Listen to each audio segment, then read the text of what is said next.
Respeitável público, estamos agora iniciando o nosso primeiro episódio de A História Universal do Riso. Episódio de hoje, a primeira piada do mundo. Produção, texto, arte, pesquisa e outras maluquices mais, Rogelson da Silva.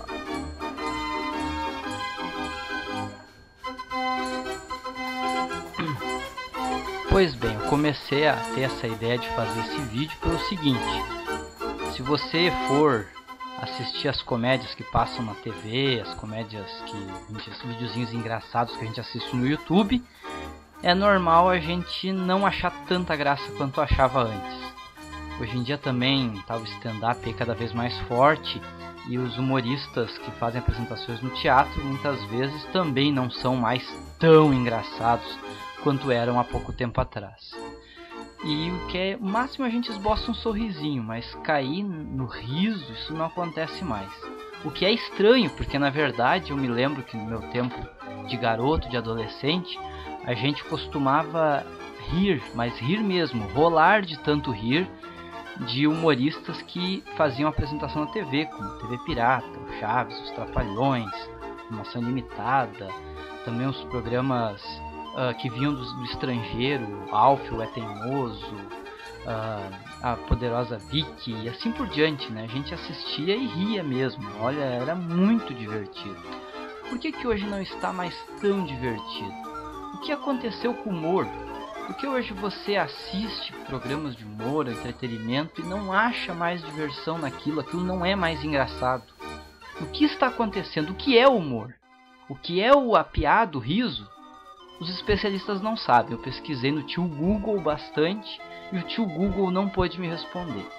E outra pergunta que é mais intrigante: qual o futuro do humor? Qual vai ser o novo humor daqui pra frente? O humor do século XXI? Muitos acham que o humor tem que ser uma coisa ácida, agressiva, né? Que o humor não pode ter barreiras. Outros já acham que o humor ele pode ser um pouco tradicional, mas sem deixar de ser uma crônica dos dias atuais, uma crônica das pessoas que estão vivendo. Já tem outras pessoas que pensam que o humor ele tem que ser um pouco mais intelectualizado e um pouco mais politizado. E por fim, existe ainda uma corrente que prega a volta às origens, né? A volta a um humor mais infantil, um humor que visa o riso além do ridículo, né? Que na verdade o ridículo não é importante, e sim o riso. Qual será que é o futuro do humor? Para entender o futuro do humor, a gente tem que entender o passado dele. E eu comecei a pesquisar arduamente essa questão. Em primeiro lugar, dizem que o ser humano é o único animal que ri. Bem, que é o único animal que ri, eu não tenho dúvida.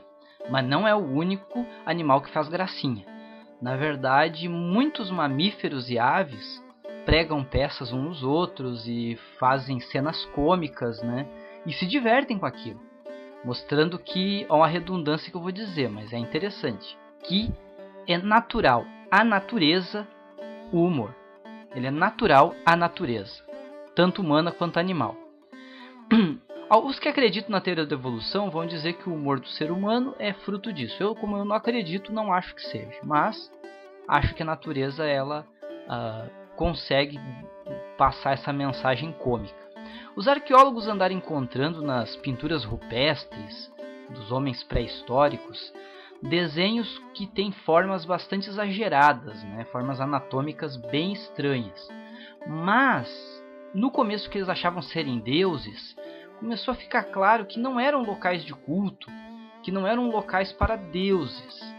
Então, alguns arqueólogos já creem que certos desenhos rupestres aí de milhares de anos são, na verdade, caricaturas. Às vezes na aldeia lá tinha uma figura lá que tinha um nariz muito comprido, orelha muito grande, era muito nanico ou era muito alto, e aí se tornava vítima de bullying pré-histórico. Por isso que se acredita que a primeira forma de humor que existiu foi a caricatura. A caricatura ela é bem interessante porque naquela época não tinha língua escrita, então a única forma de você zoar com a cara do outro e manter isso registrado para a aldeia inteira ver era desenhando uma imagem bem absurda da figura que você queria zoar, o que despertava duas reações. A aldeia toda caía no riso, né? A aldeia se desmanchava rindo, e a vítima odiava a brincadeira. Não sabemos hoje se houve alguma reação violenta naquela época dentre os homens primitivos, mas é bem provável que alguns não reagissem tão bem e não tivessem tanto senso de humor. A primeira vítima que a gente conhece assim, de humor é um político, é o governante. Os governantes são vítimas preferenciais do humor, né? Sempre foram. Na verdade, o marido da belíssima rainha Nefertiti, lá do Egito, né? A rainha Nefertiti, que é considerada uma das mulheres mais belas que o mundo já viu.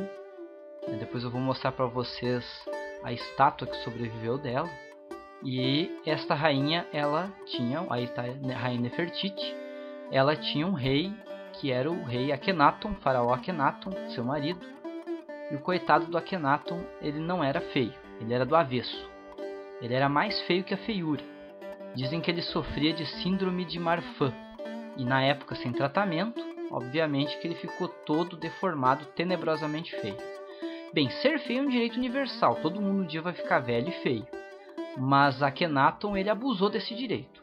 Ele conseguia superar todos os limites da feiura.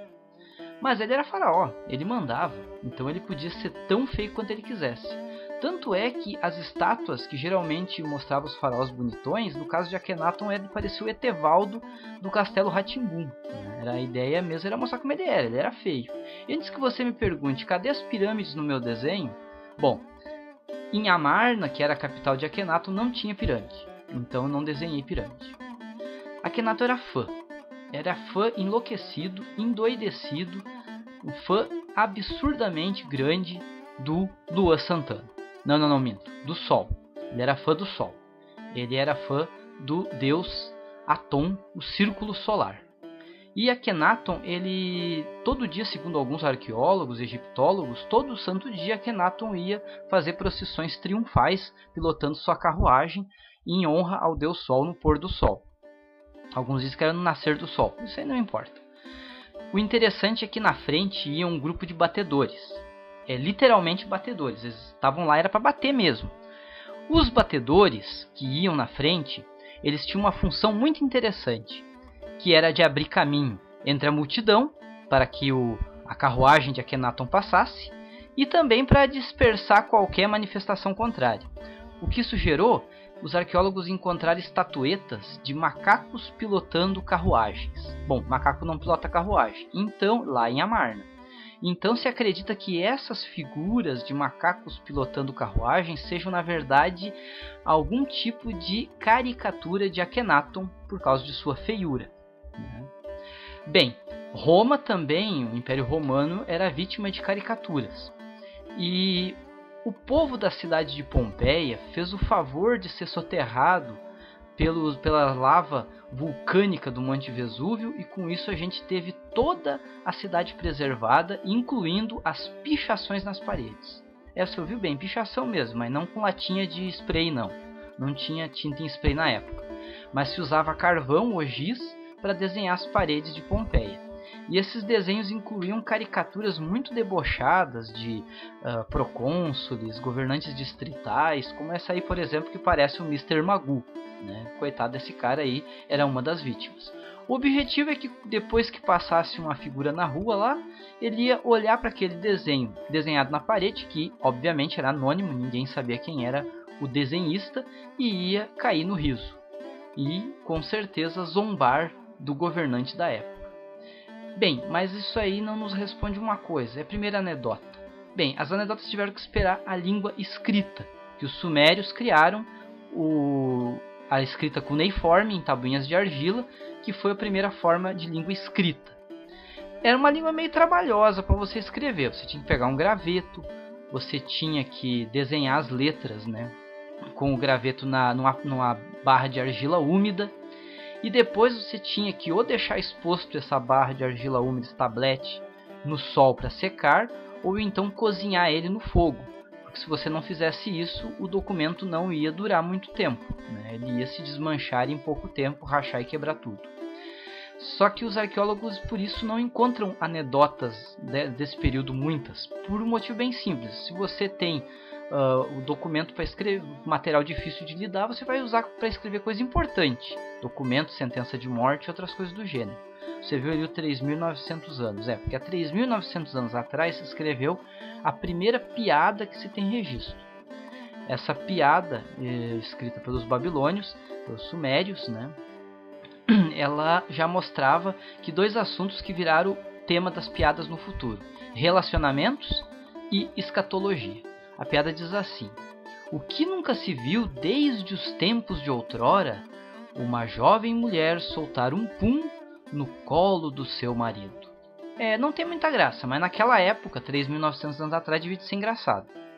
Uma coisa também que os arqueólogos encontraram que é bem interessante, que a maioria das anedotas que eles encontraram escritas, em escrita cuneiforme, a caligrafia é ruim, né? O que isso pode nos indicar? Pode indicar que quem fez essas inscrições eram, na verdade, estudantes, adolescentes e crianças, que em vez de ficar prestando atenção na aula de caligrafia, aproveitavam os tabletes de argila e os gravetos para ficar escrevendo besteira um para o outro. Bem, atire a primeira pedra quem nunca encheu um caderno com caricaturas e anedotas dos seus colegas de classe. Isso já acontecia naquela época, crianças que matavam o tempo no colégio em vez de ficar prestando atenção na aula. Isso então são características que revelam a pré-história da anedota. A anedota era essa coisa escrita por brincadeira e com certeza com resultados humorísticos muito grandes. A segunda anedota do mundo tem 3.600 anos, é egípcia, né? E ela é em honra ao faraó, o faraó Snefru, que com esse nome desgraçado já era vítima de bullying só por causa do nome, né? Que Snefru, faça-me um favor. A piada diz assim: como entreter um faraó entediado? Muito simples.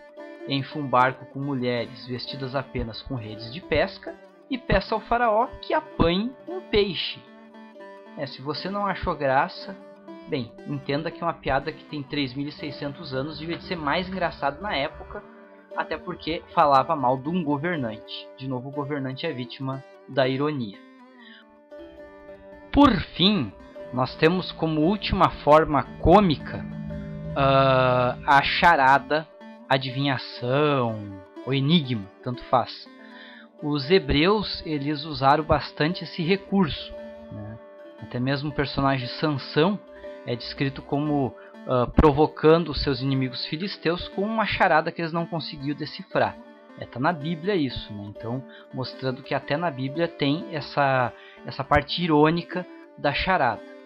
Bem, mas independente da forma de humor primitiva da antiguidade, havia um problema. O humor era uma coisa underground, era uma coisa escondida, feita não para o grande público, mas feita para ficar em boca miúda, porque geralmente brincava com coisas que eram consideradas importantes, com tabus, né? Então vem a pergunta: quando o humor ganha os palcos? Quando o humor se torna um meio de vida? Quando o humor se torna algo aceito pelo público? É o próximo episódio da nossa série O Humor Ganha os Palcos. Muito obrigado, pessoal. Essa era a nossa brincadeira.